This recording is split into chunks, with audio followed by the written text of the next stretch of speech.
David Axelrod is out front now. And David, this language about being at war and obviously, Yeah. you hear the frustration and very somber words there from Jack Posobiec, but you heard others who were inflamed and immediately firebombing, right? Alex Jones among them, right? Talking about being at war. How dangerous is this moment, right? And you're looking at it in the context of having lived through a moment of political assassinations in America that are hard for many to understand when you look at JFK and RFK and Martin Luther King Jr., all, happening in the same time frame. Yeah, I remember that era. I was a kid, but I remember it very clearly, and it felt like the world was coming apart, and we were able to navigate our way through that. I think it's harder now in part because the media environment is such that it is inflaming. I mean, we don't know the whole story about what provoked this young man to do what he did.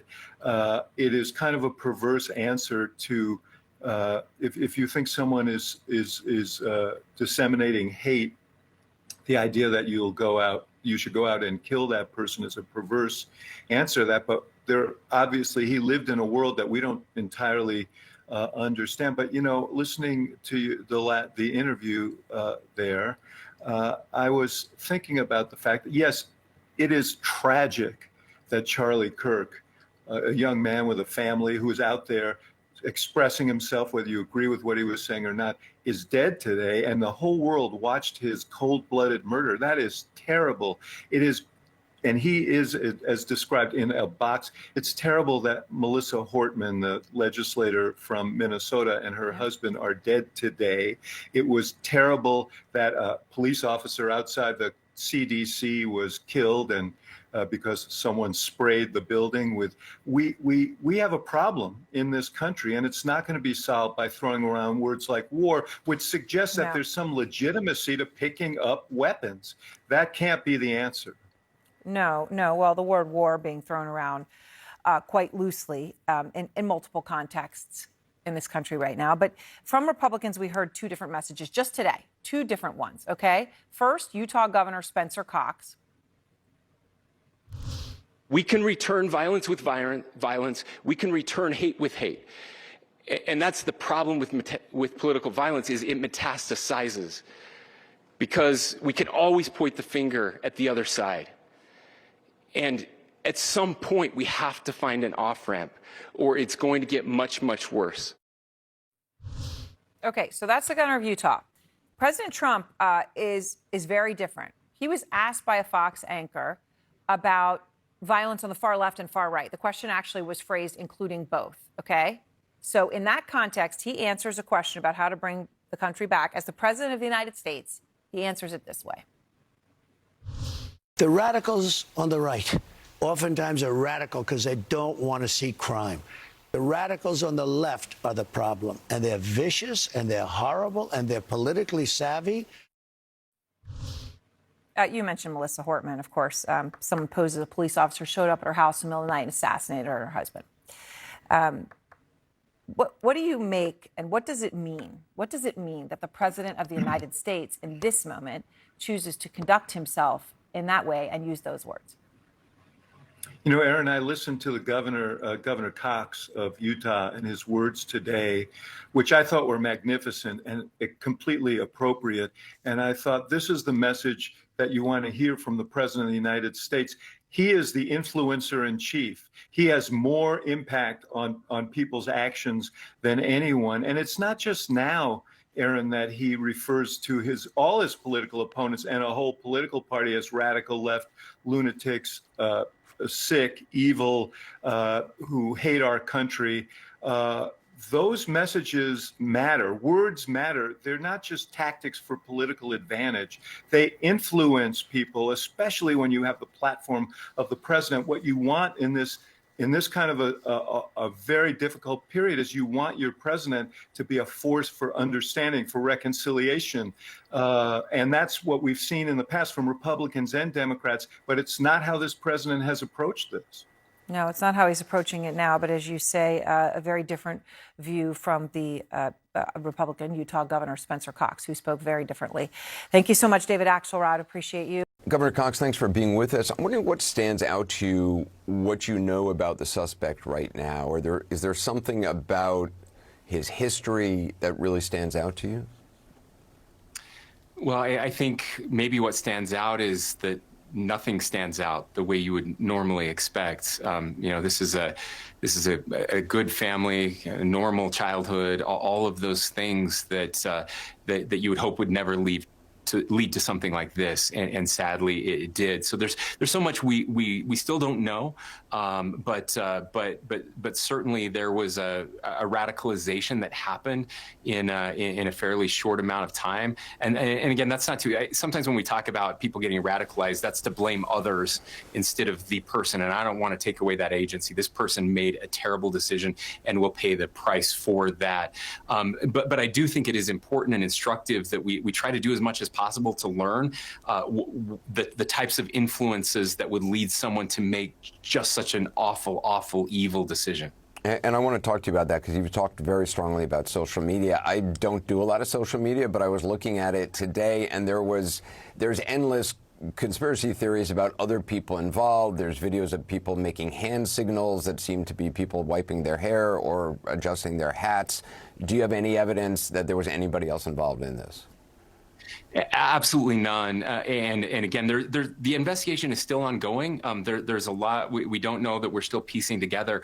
But there's enough that we do know that makes it very clear that this was one person, and a very again, tragic, terrible, awful decision, but no one else involved.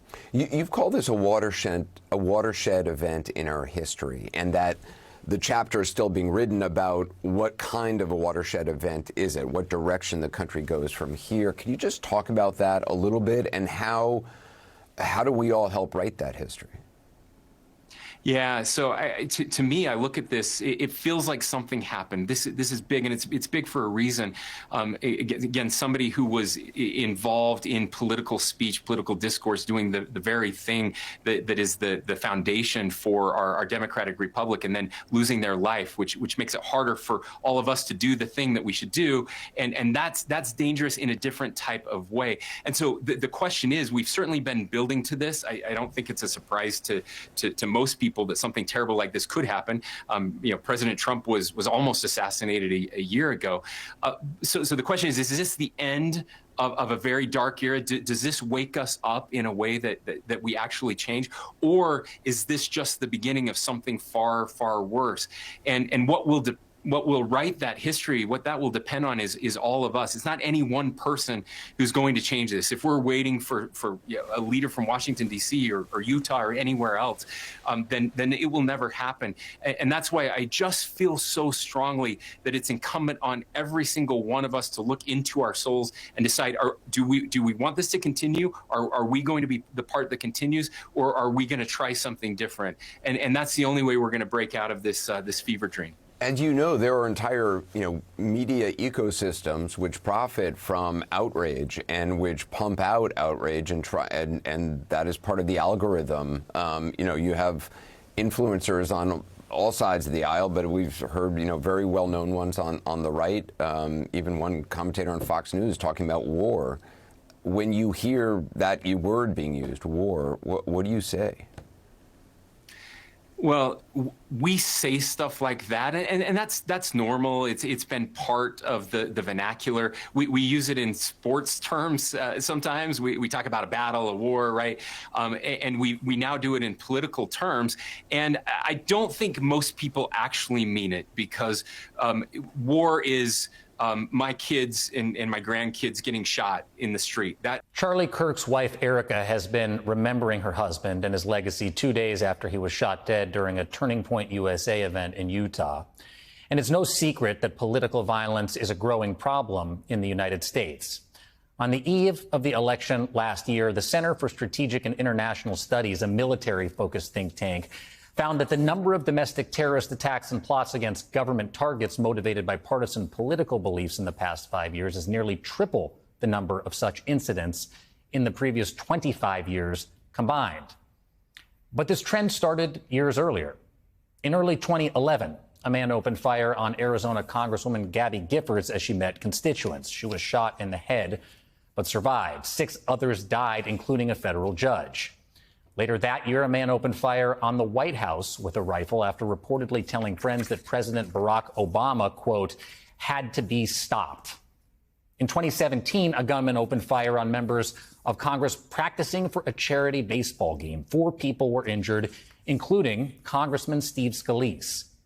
Just 2 months later, a white supremacist drove his car into a crowd protesting a neo-Nazi rally in Charlottesville, Virginia. 35 people were hurt. One, Heather Heyer, was killed.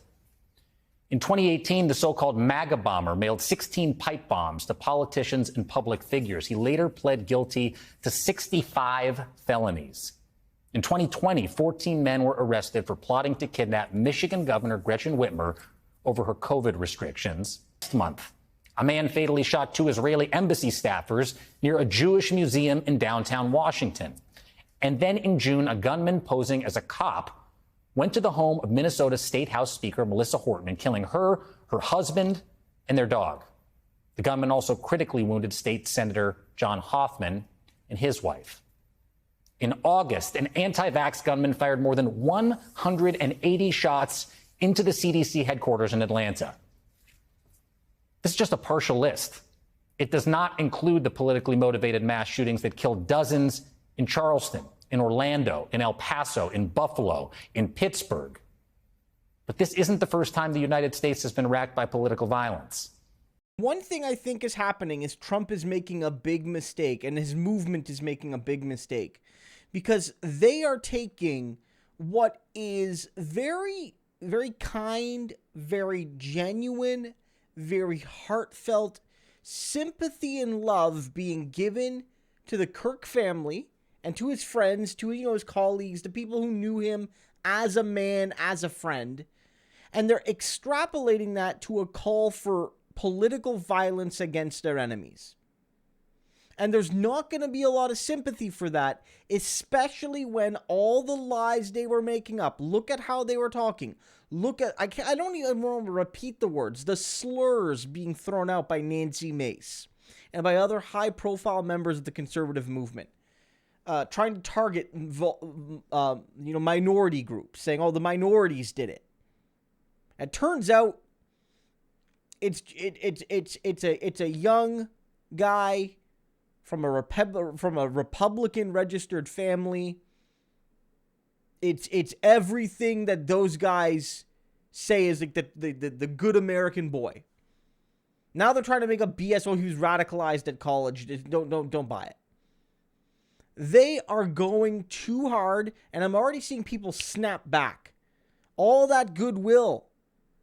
Now it's clear it was insincere.